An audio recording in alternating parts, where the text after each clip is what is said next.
नमस्कार फ्रेंड आमी विश्वजीत वैष्णव हिस्ट्री एसटीविजिटिर एक टपिक जेटा हलो वर्ल्ड हिस्ट्रीर स्लेव सोसाइटी अर्थात दास प्रथा एर ग्रीस रोम इजिप्ट एवं इंडियार एर डिसकास अर्थात दास प्रथा प्राचीन ग्रीस रोम मिशर एवं भारतेर समाजेर संक्षिप्त वर्णना आमी एखाने तुले धरेছি।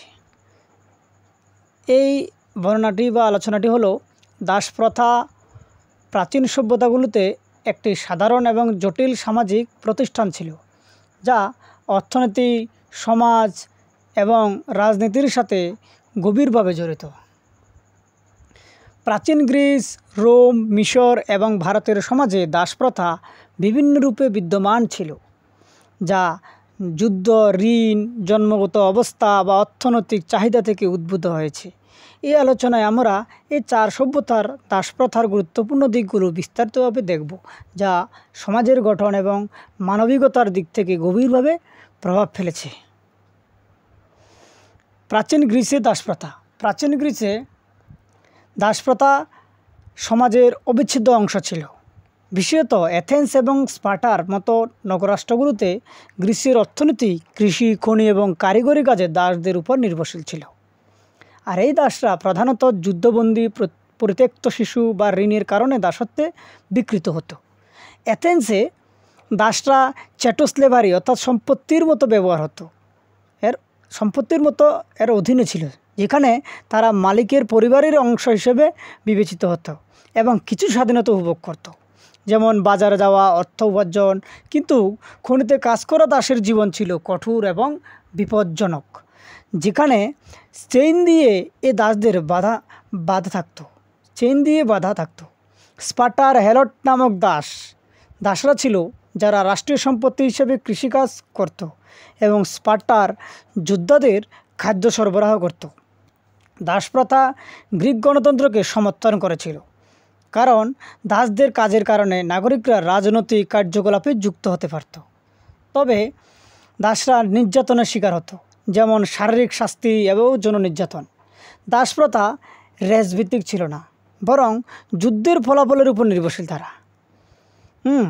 প্লেটো এবং রেসভিত্তিক মানে কি জাতিভিত্তিক ছিল না, তারা বরং যুদ্ধের ফলাফলের উপর নির্ভরশীল। প্লেটো এবং অ্যারিস্টটলের মতো দার্শনিকরা দাসত্বকে প্রাকৃতিক বলে মেনে নিয়েছিল, যা সমাজের স্তরবিন্যাসকে ন্যায্যতা দিয়েছিল।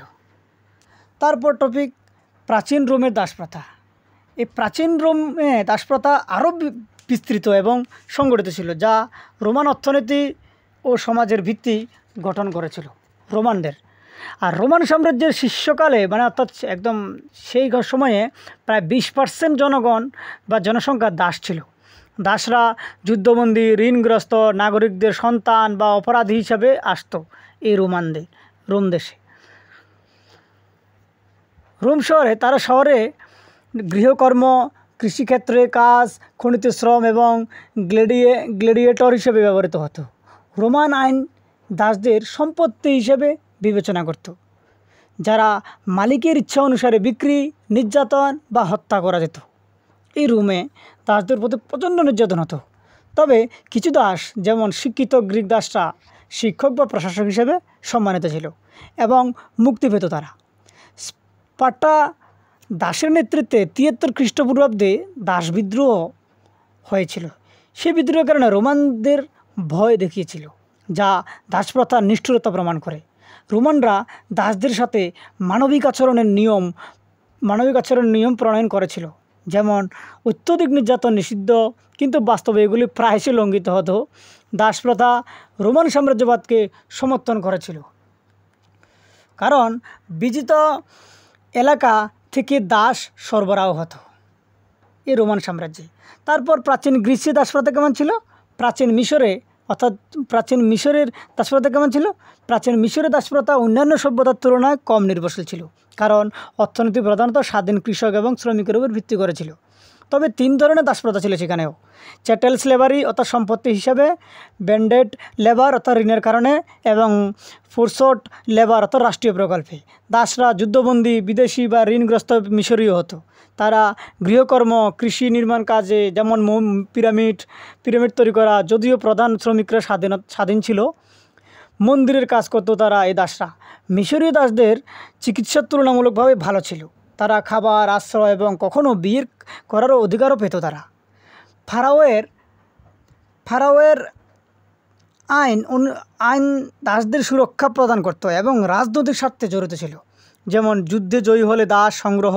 তবে মিশরের অর্থনীতি স্ল্যাভারির উপর সম্পূর্ণ ছিল না, যা অন্যান্য সভ্যতা থেকে আলাদা করে।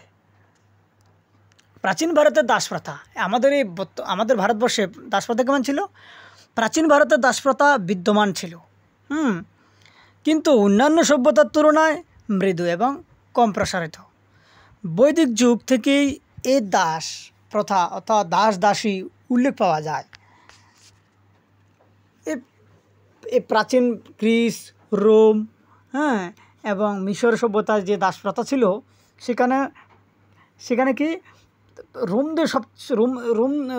রাজ্যে বা রোম রাষ্ট্রের মধ্যে প্রচুর পরিমাণে দাসের প্রতি নির্যাতন হতো, কিন্তু গ্রিসেও হতো। তবে সে তুলনায় মিশর এবং ভারতে সেটা মৃদু ছিল, যারা যুদ্ধবন্দী বা ঋণের কারণে দাসত্বে পরিণত হতো এই ভারতবর্ষে। আর্য সমাজে দাসরা কৃষি, গৃহকর্ম এবং যুদ্ধে সহায়ক হিসেবে ব্যবহৃত হতো।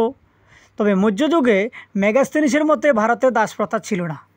মেগাস্থেনিসের মতে এটা, কিন্তু এটি ভুল। কুটিলের অর্থশাস্ত্রে দাসত্বের নিয়ম উল্লেখ আছে, যেমন দাস বিক্রি নিষিদ্ধ, কিন্তু উত্তরাধিকার সূত্রে তা বিক্রি করতে পারত। হিন্দু ধর্মে দাসদের উৎস জানার দরকার ছিল রাজনীতির জন্য, যা দাসপ্রথাকে জটিল করেছে। দাসরা জন্মগতভাবে দাস হতো, আমাদের ভারতবর্ষে কি জন্মগতভাবে দাস হতো এবং নির্যাতনের শিকার হতো, কিন্তু কিছু অধিকার ছিল, যেমন মুক্তি কেনা। ভারতীয় দাসপ্রথা রেস বা জাতিভিত্তিক ছিল না। তারা জন্মভিত্তিক ছিল, বরং সামাজিক, অর্থনৈতিকভাবে তারা রেস ছিল। গুপ্ত যুগে এটি ধীরে ধীরে বাড়তে থাকে।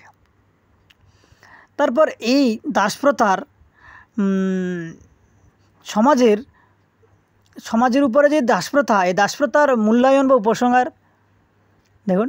এই সভ্যতাগুলোতে দাসপ্রথা অর্থনৈতিক উন্নয়নকে ত্বরান্বিত করলেও মানবিক অধিকারের লঙ্ঘন করেছে, ঠিক আছে।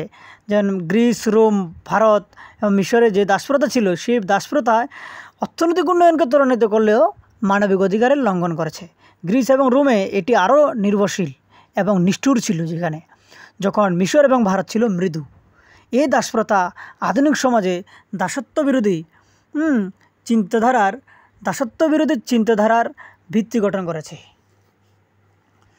ফ্রেন্ডস, এই টপিক অর্থাৎ slave society, Greece, Rome, Egypt এবং ইন্ডিয়াতে যে দাসপ্রথা ছিল, সে দাসপ্রথার আমি সংক্ষিপ্ত আলোচনা করেছি আপনাদের সামনে।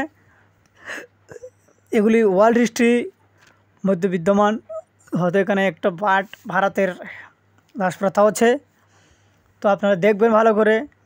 আমি পরবর্তী ক্লাস এর এমসিকিউ, এই বিষয়ের, এই টপিকের থেকে এমসিকিউ তৈরি করব। তো ফ্রেন্ডস, যদি আমার ক্লাস আপনাদের ভালো লাগে, অবশ্যই লাইক করবেন, শেয়ার, সাবস্ক্রাইব করবেন, তাহলে আমি পরবর্তী ক্লাস তৈরি করতে খুবই উৎসাহিত হব। তো ধন্যবাদ, আজকের ক্লাস অতটুকু।